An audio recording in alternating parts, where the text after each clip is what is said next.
Luke Russett, thank you. And the name of Imam Faisal Abdul Rauf will be familiar to many of you. He's the co-founder of a project to build an Islamic centre near Ground Zero and was also out campaigning yesterday in opposition to these proposed hearings. And he joins me now. Good afternoon, sir. Good afternoon, Martin. What is your single strongest objection to what Congressman King is doing by holding these proposed hearings? The branding of Islam as the enemy. The real enemy is extremism and the radical ideologies that fuel extremism. And extremism comes in all forms. It comes in all religions, including atheism, and that's the real enemy. And therefore, the real battlefront today is not between America and Islam, but between the extremists of all varieties and all shapes. And we know we have them in our community, and therefore the moderates of all faith traditions should create a coalition together and push against radical ideologies and extremism. But let's look at the evidence for a moment, if you will, in the area of Islamic extremism. Major Nadal Hassan shoots dead 13 people in Fort Hood. Najibullah Zazi lives in Colorado, plans to unleash a weapon of mass destruction. Faisal Shahzad lives in Connecticut, plants a bomb in Times Square.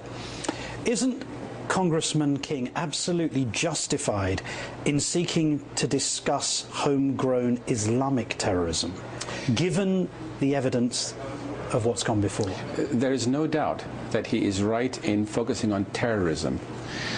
But right after 9/11, Martin, I was invited by the law enforcement agencies, by the FBI in New York City, to cooperate with them, to speak to all of their 1,200 agents here, to explore how we, the Muslim community and leaders of our community, can cooperate with the law enforcement agencies to make sure that we can help eradicate this common enemy. So it's very important. Congressman King has not invited the law enforcement agencies to testify. This is a very important message that he is signaling. And the other thing which is also important is to recognize how radicalism is created. It's a cycle. The radicals fuel each other and feed on each other. So when something happens like this, it arouses hostility among the non-Muslim community.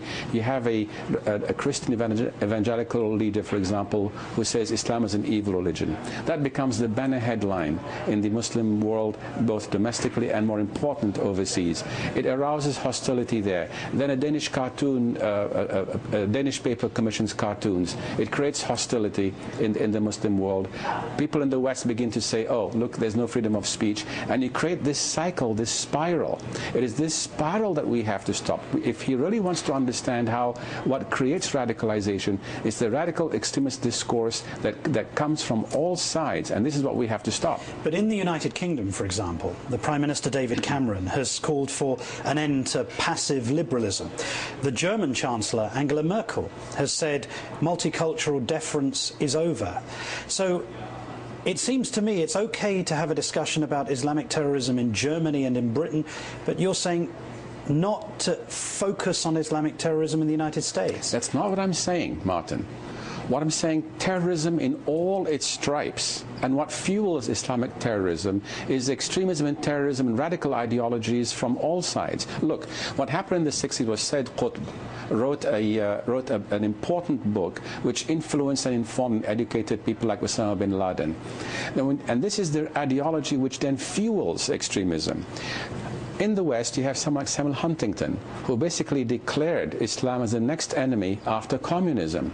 Now, this has informed a lot of opinion leaders and shapers in the West. Like the Attorney General, who says he has sleepless nights worrying about Islamic terrorism. Look, I worry about terrorism from my community as well, because I'm much of a victim of this. My father stared down a rifle in 1977 by a group of Muslims calling themselves the Hanafi Muslims in Washington, D.C. I have myself and my family have been victims of terrorism from our own community. We know it. But we are ready, willing, and able, and desire to cooperate further with the law enforcement agencies. So the intent, his intent, is certainly welcome. But the way he has gone about it has created this perception, and the headline. I was told this morning, Al Jazeera has this headline saying that Islam is under attack in America. This fuels radicals in the Muslim world, and if that's the objective that he wants to win, then the way he's going about it is actually fueling the very radicalism that he seeks to exterminate. Why not? Final question: why not have the hearing and rehearse that very reasonable argument as you've put it? That's what we've invited him to do. Invite the law enforcement agencies with whom we have cooperated, and who have said that 40% of all the tips about terrorism coming from our community was provided by Muslims. Well, certainly a discussion that we could continue having, but for now, Imam, thank you so much. Thank you, Martin, for having me. And just ahead, Ed Schultz on the latest salvo